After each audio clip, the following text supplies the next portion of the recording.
We've already done an unboxing video of 7TV Fantasy, as well as giving its Director's Guide of Flipthrough in another video, and you can find both of those on our website and or our YouTube channel.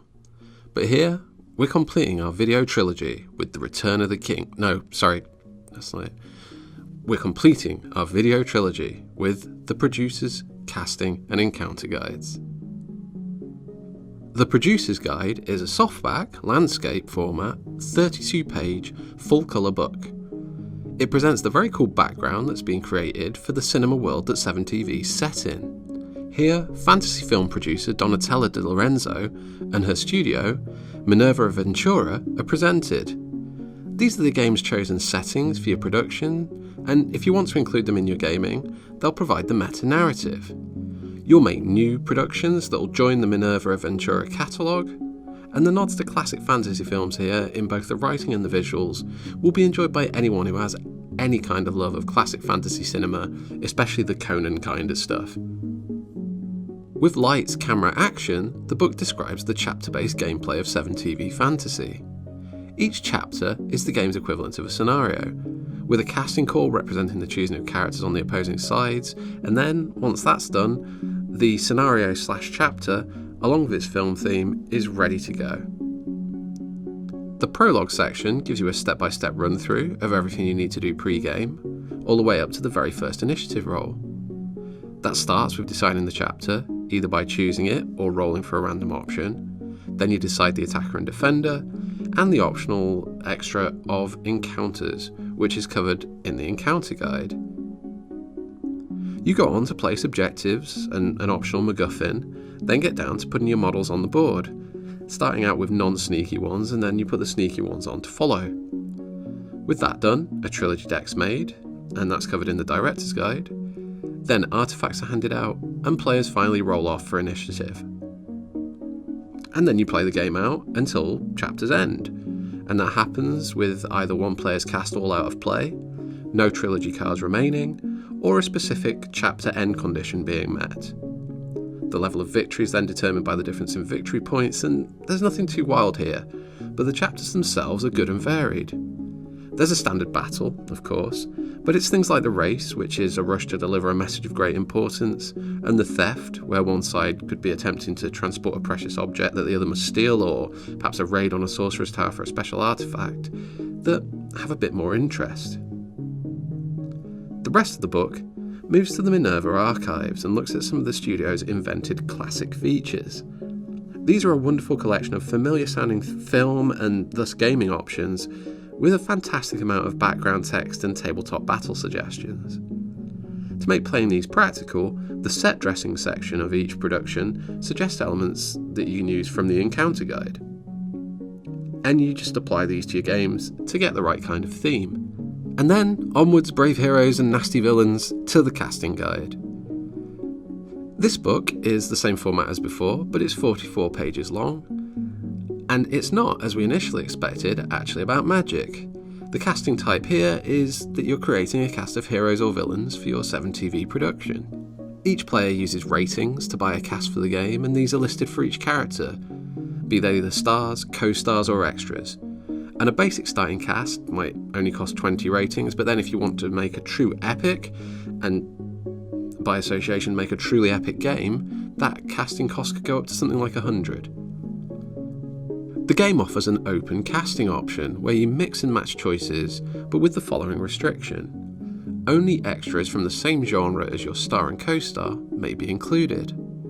Now this keeps things from getting too wacky, and it's a neat little way to offer much versatility within a somewhat controlled system. Each genre gets its own symbol: epic fantasy, folktale, historical fantasy, mythic fantasy, pen and paper fantasy, and sword and sorcery. Now that's a good range, and it's really allowed the 7TV fantasy creators to pull on a very wide choice of fantasy classics. Those symbols are presented on each of the cards that are included in the game too, so you can match them up quite easily.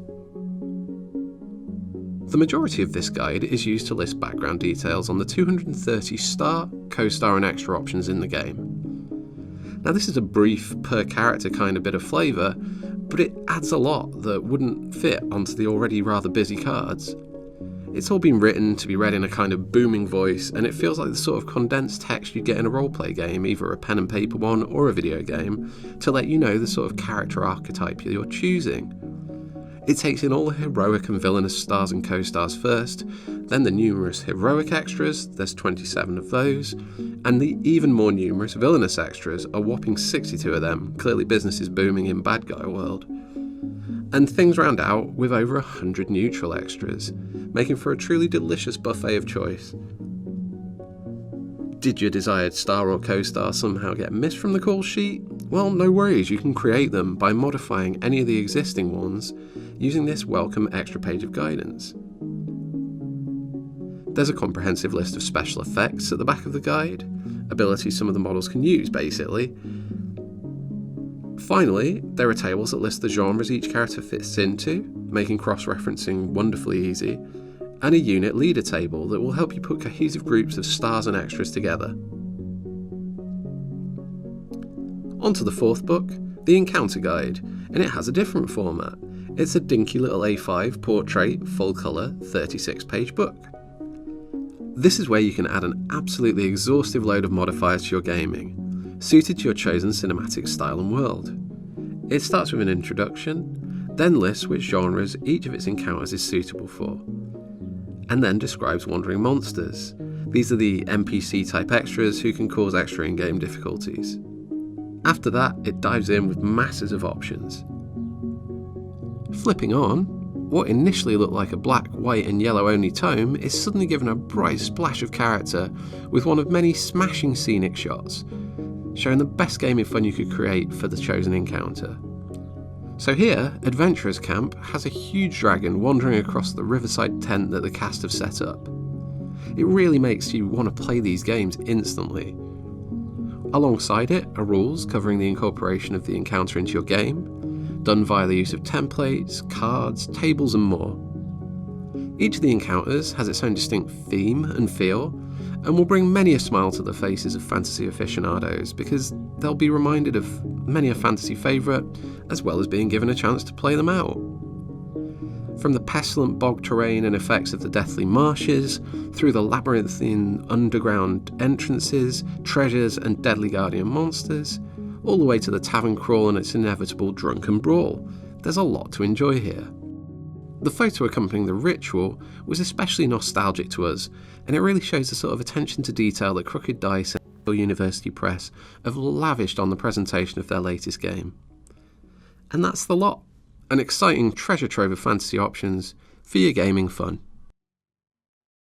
This video has been brought to you by WI Prime, Wargames Illustrated magazine's online members club. View more videos or find out more about WI Prime by following these links.